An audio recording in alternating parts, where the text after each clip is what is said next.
In this video, we're going to take a look at the tune God Rest You Merry Gentlemen. It's a Christmas standard and it is a medium swing tune. I've put down a backing track and recorded the head and 2 choruses of piano solo, and I've transcribed the entire thing. So we're going to take a look at the sheet music, the entire arrangement, and we're going to analyze each section and some interesting things that you need to look out for. Stick around and I'll tell you how you can get your hands on the entire package, including sheet music, backing track, MP3 files, MIDI files, everything. We'll get there in just a few minutes. Let's dive in and get started with the head section of this tune. Let's listen to it and we'll analyze it as we go along.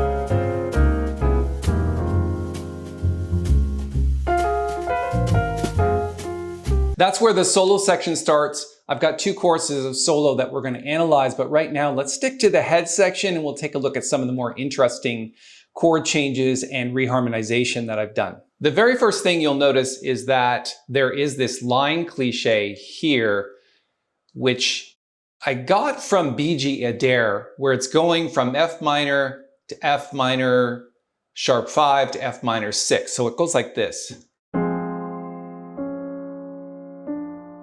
Of course, that's coming from the James Bond films as well, and it works really well with this melody.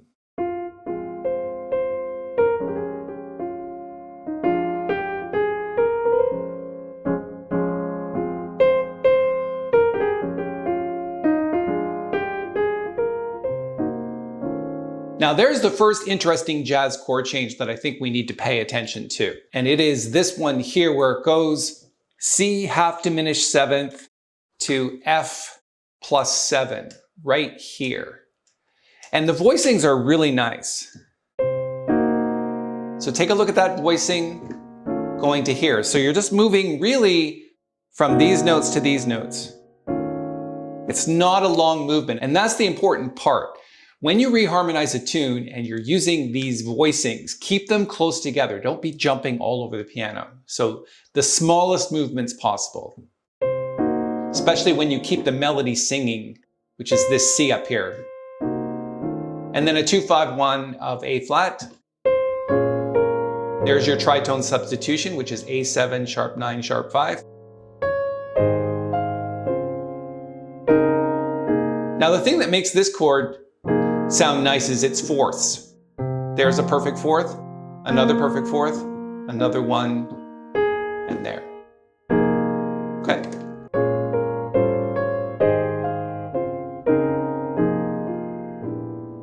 This is my favorite chord in the whole reharmonization. This one right here. B flat 7, sharp 11, flat 9. What a great voicing. It really is this chord, which is just like a G over a B flat, but you add the sharp 11 here. And it sounds nice in context of the other chords.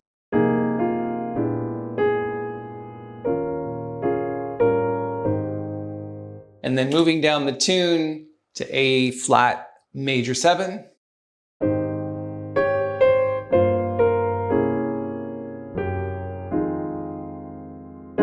That's interesting where the left hand does what the melody's doing.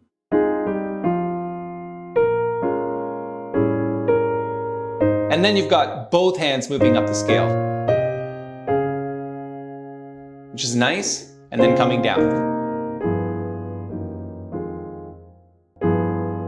So G13 flat 9 to F sharp 13 flat 9 to F minor. And then it's getting into the solo section.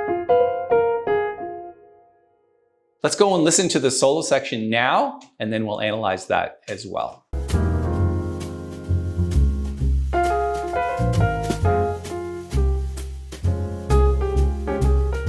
Notice I keep the line cliche going.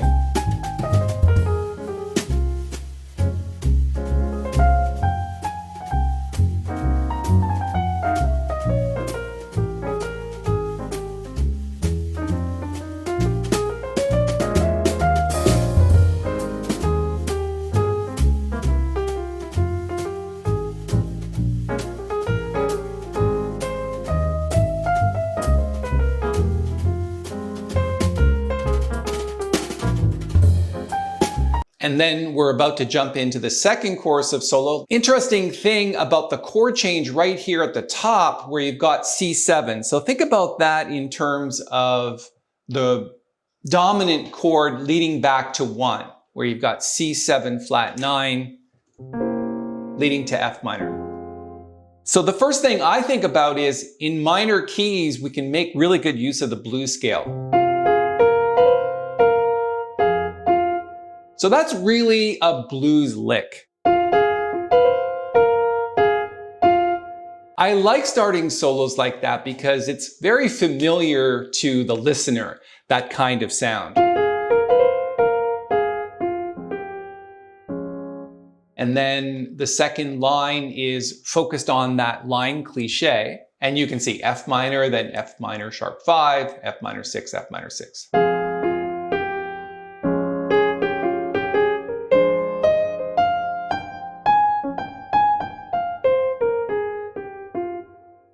Now, the only thing I would say about those lines is they're just little melodies.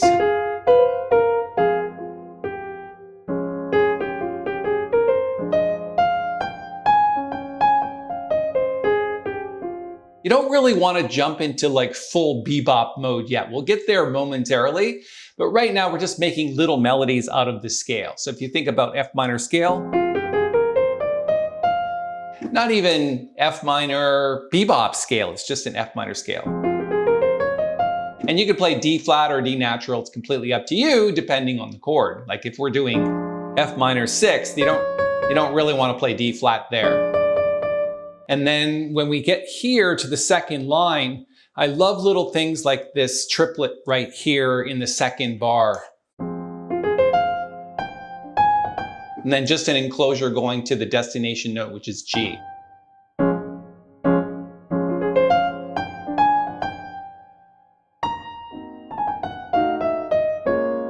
So the C half diminished 7th chord, I'm just playing a jazz lick there where it's coming down the chromatic scale. And then we get into the B flat scale, B flat minor, and then a 4-note enclosure on the A plus 7 chord here, where you've got the destination note, which is A flat. So you've got these 4 notes just playing like an enclosure. And then bebop on those notes there. So again, bebop starts on the beat and then ends off the beat. Bebop. And then these couple of grace notes heading down to the F minor, starting on the C. And then you've got this fairly long line that starts here and goes here and ends on bebop here. Again, just that rhythmic pattern. Let's play it slowly.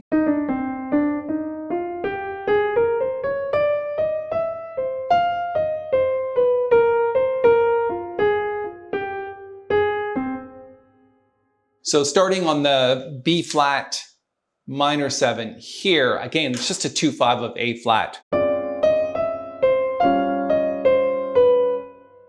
Really, that's just experience talking, but think about like just the B flat scale, B flat minor.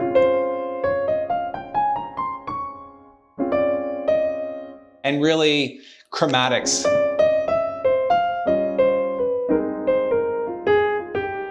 And an enclosure there heading to the G, and then bebop. Again, 4-note enclosure right here.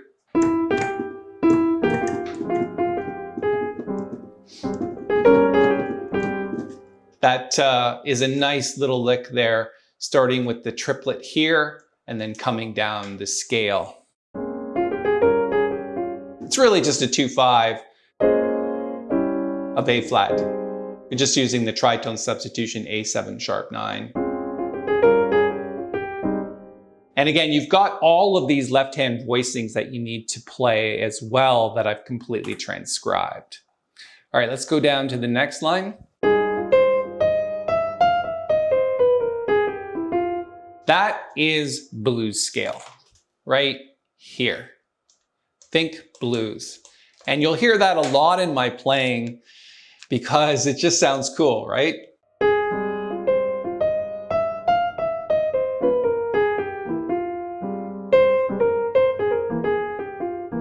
Again, we're hanging out on the C7 flat 9 for both of these left-hand voicings, which is just the 3rd and the 7th. Often I'll play the left hand when the right hand is not playing. Keep the rhythm going. All right, we're gonna get into the second chorus analysis in just a moment. But before I do that, I wanted to tell you briefly about the sheet music package that's available. I'm really super proud of this because it contains the entire head and 2 choruses of solo completely transcribed. Here's a visual of the entire sheet music as one downloadable product. Now it includes obviously the advanced chord symbols as well. The package itself contains that plus the bass and drums backing track.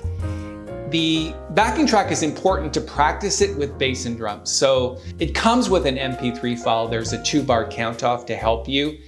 And then it also comes with the bass part. So for example, let's say you wanted to play it at church this Christmas season, you can give the bass player the notes to play. It doesn't come with a drum chart because they can use the bass part as a guide. It's just basically medium swing.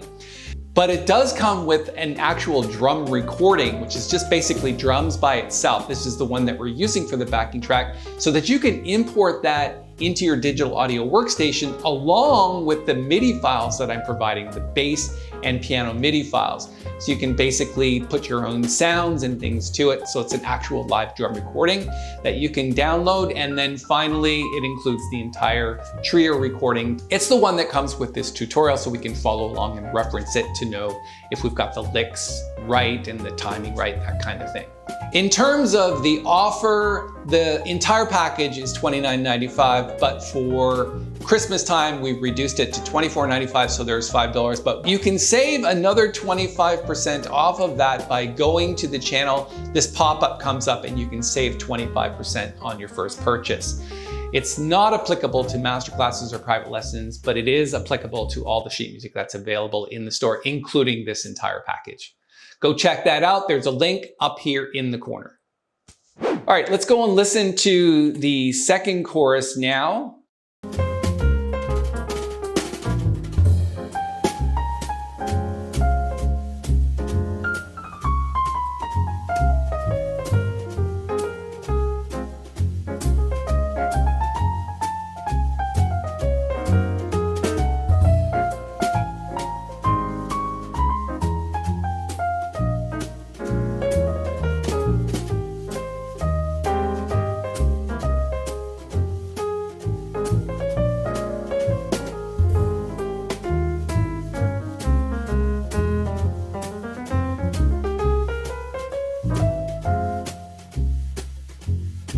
And there's your second chorus of piano solo. I hope that sounded good to you. We're going to analyze it a little bit here. We're again sticking with our line cliche in the left hand where you've got F minor, that line cliche going up. If you've never heard that term line cliche before, it's an important part of all music, not just jazz. Those triplets, quarter note triplets, it's really just me kind of lagging. I like to do things like that to mix up rhythms a little bit, and it just sounds great in jazz when you can spread the notes out.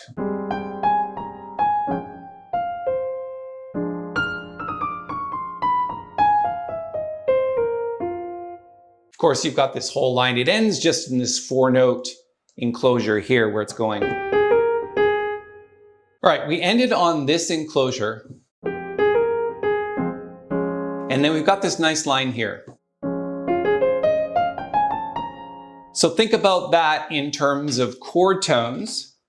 starting here. So these are chord tones, just a triplet. That's just an F minor 7 chord.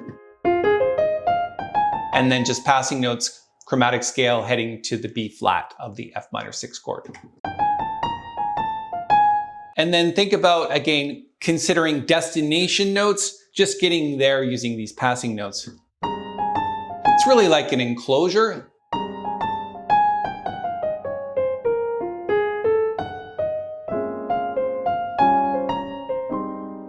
I like this enclosure here, which leads to this destination note. It's funny that we're starting a B flat 7 chord on an E natural. But if you start on the C half diminished 7th chord,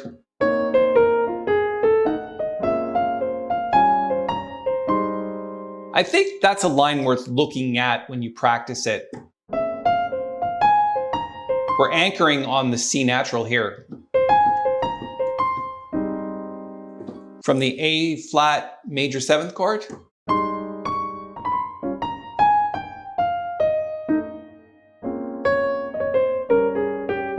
You'll find I do that a lot with my playing, this little lick right here where you're going like this. It's more of a feel thing. Even when you write it out, it's not exactly accurate, but definitely 16th notes. Right, the destination note is this G natural, and then your B flat. Landing on those notes, which are just chord tones.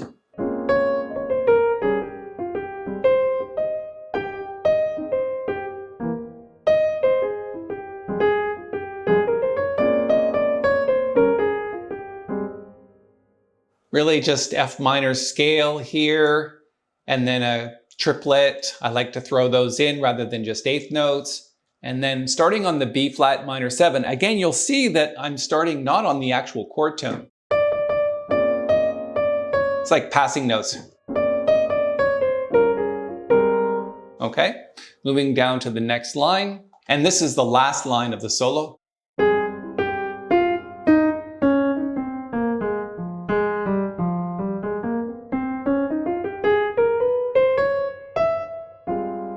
Interesting there. It's a bebop scale, and it's using the B natural as our extra note of the scale. But think of it like blues as well, because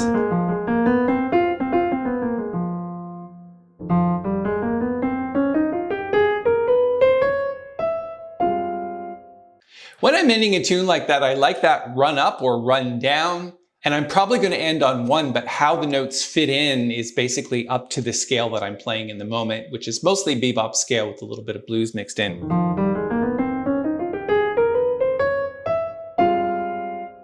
Okay. All right, let's go back and listen to that last chorus of solo with the bass and drums and hear how it sounds in its entirety. Again, you feel the lag in the playing there.